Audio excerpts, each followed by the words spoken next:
L'eau en bouteille, avantages et inconvénients. Voilà, je vous ai fait un premier audio sur l'eau du robinet dont je vous expliquais comment filtrer, etc. Ou, ou comment la consommer de mieux. Et pour ma part, je consomme de l'eau de différentes manières, voilà, parce que voilà, il n'y a pas de, il y a, il y a- il y a pas de vérité sur la consommation de l'eau, quoi. Voilà, donc j'alterne moi eau de bouteille, eau filtrée du robinet. Voilà, j'alterne vraiment divers eaux. Alors, pour l'eau en bouteille, alors ce que je vous conseille déjà, c'est de boire plutôt de l'eau de source. Et donc, l'inconvénient qu'il va y avoir avec l'eau de source, c'est que en bouteille, c'est que cette eau, elle est stagnante. Enfin, elle est stagnante, elle bouge pas. C'est une eau, on appelle ça de l'eau morte. C'est-à-dire que les molécules d'oxygène se sont, enfin, on peut dire qu'elles se sont aplaties. Enfin, il faut redynamiser l'eau. C'est-à-dire que quand vous avez de l'eau de source, ne la buvez pas directement en ouvrant la bouteille d'eau. Essayez, ou autrement, si vous ne pouvez pas, essayez d'en boire un peu, et puis après, essayez de secouer la bouteille et de la faire tourner en rotation. Voilà. Vous faites tourner en rotation, vous secouez la bouteille en faisant des cercles pour essayer de l'oxygéner. Ou autrement, le mieux, c'est que si vous êtes chez vous, vous prenez votre bouteille d'eau de source et vous la remettez, vous la changez de récipient, vous la mettez dans une jarre en verre et vous la faites couler de haut pour que l'eau puisse s'oxygéner. Puisque dans la nature, l'eau est toujours en mouvement, que ce soit dans les rivières, voilà, dans les sources, etc. Donc redonner de l'oxygène à l'eau. Ensuite, pour boire l'eau minérale, bon, c'est pareil. Par contre, l'eau minérale, il y a des recherches qui ont été faites comme quoi ce n'est pas grâce à l'eau minérale qu'on prend les minéraux. Donc c'est assez particulier. Si on veut faire une cure de minéraux, il faut aller directement faire une cure dans les stations thermales, puisque là justement l'eau sera vivante puisqu'elle sortira directement de la, de la source. Si vous voulez faire une cure d'eau minérale, il faut aller faire voilà, il faut se payer une cure d'eau minérale dans les stations thermales. Euh, Après, vous avez l'eau gazeuse. Alors pour l'eau gazeuse, moi j'aime bien en consommer bon, juste après les repas. Je trouve que ça aide à la digestion. Bon, mais ça c'est quelque chose de personnel. Voilà, c'est vrai que le matin, quand on se lève le matin, on ne va pas boire de l'eau gazeuse. Sachez que l'eau Perrier, les gaz de l'eau Perrier sont des bulles naturelles, directement à la source. Voilà. Alors après, voilà. Donc moi, j'alterne vraiment.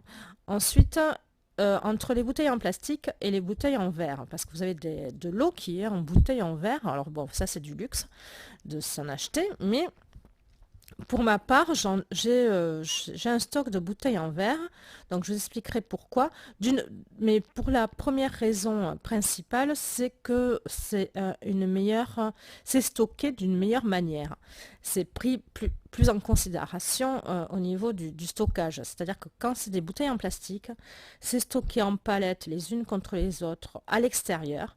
Donc vous avez les entrepôts qui prennent pas soin des bouteilles d'eau, quoi. Et ils s'en foutent, hein. De toute façon, ça circule beaucoup. C'est un élément une des marchandises qui prend le plus de place. Et vous comprenez bien que comme ça prend le plus de place, l'entrepôt même, il laisse ça à l'extérieur. Alors imaginez quand c'est la canicule, l'eau elle a pris la chaleur avec la bouteille en plastique. Donc c'est ce qu'il y a de le pire, hein, puisque ça prend la pollution, chaleur, rayon du soleil, plus la bouteille en plastique, plus l'eau. Là vous avez une eau polluée, quoi. Et puis en plus, quand c'est la période de gel, sachez qu'il y a les bouteilles, elles explosent dans les entrepôts avec le gel, quoi. Et si elles explosent pas, elles commencent à geler, et puis après, elles dégèlent quand elles arrivent au supermarché, et donc vous buvez ce système-là. Alors moi, c'est pour ça que je suis plutôt pour les bouteilles en verre. Ensuite, c'est pas... Il y a aussi une autre raison pour les bouteilles en verre, c'est que, bon, dans mon côté un peu survivaliste ou mon côté puritain, dites-vous que prochainement, l'eau, plus ça va aller dans le temps, plus elle va être polluée. Donc, je vous ferai un autre audio sur la pollution de l'eau. Donc, plus ça va aller, plus l'eau sera intoxiquée par plein de choses, hein. Donc, avoir un stock de bouteilles en verre, d'eau plate, ça permet d'avoir des millésimes, voilà, d'avoir certains millésimes. Et moi, pour moi, je trouve que c'est important que quand on est malade, par exemple, enfin, moi, je m'en sers quand je suis malade, quand je suis pas bien, et ben, je m'ouvre des bouteilles euh, d'eau qui sont des bouteilles d'eau dans les bouteilles en verre et je redynamise l'eau. Voilà, parce qu'après, il faut dynamiser l'eau aussi. Après, pour dynamiser l'eau, vous avez, alors soit vous prenez simplement une cuillère, enfin, je me rappelle une fois, j'étais malade, là, j'avais pris une cuillère, je tournais vite, je tournais cette bouteille d'eau minérale qui datait il y a déjà 5 ou 10 ans, vous voyez, j'étais malade, mais c'est assez récemment que ça s'est passé, là. Donc, j'ai bu cette eau-là, et... Et donc, pour la dynamiser, vous avez plusieurs systèmes. Vous avez carrément un système mécanique, donc je vous laisserai un lien dans le descriptif. Vous pouvez vendre des choses qui dynamisent l'eau. Après, vous pouvez faire donc le système, comme je vous ai dit, de la faire couler, comme quand vous faites du thé à la menthe. Là, vous savez, quand les Marocains font du thé à la menthe qui soulève. Moi, j'aime bien dynamiser l'eau comme ça. Voilà. Eh bien, écoutez, je crois que je vous ai tout dit sur l'eau en bouteille. Ensuite, je vous parlerai de Masaru Emoto, donc que l'eau a des messages. Donc ça, c'est le prochain audio.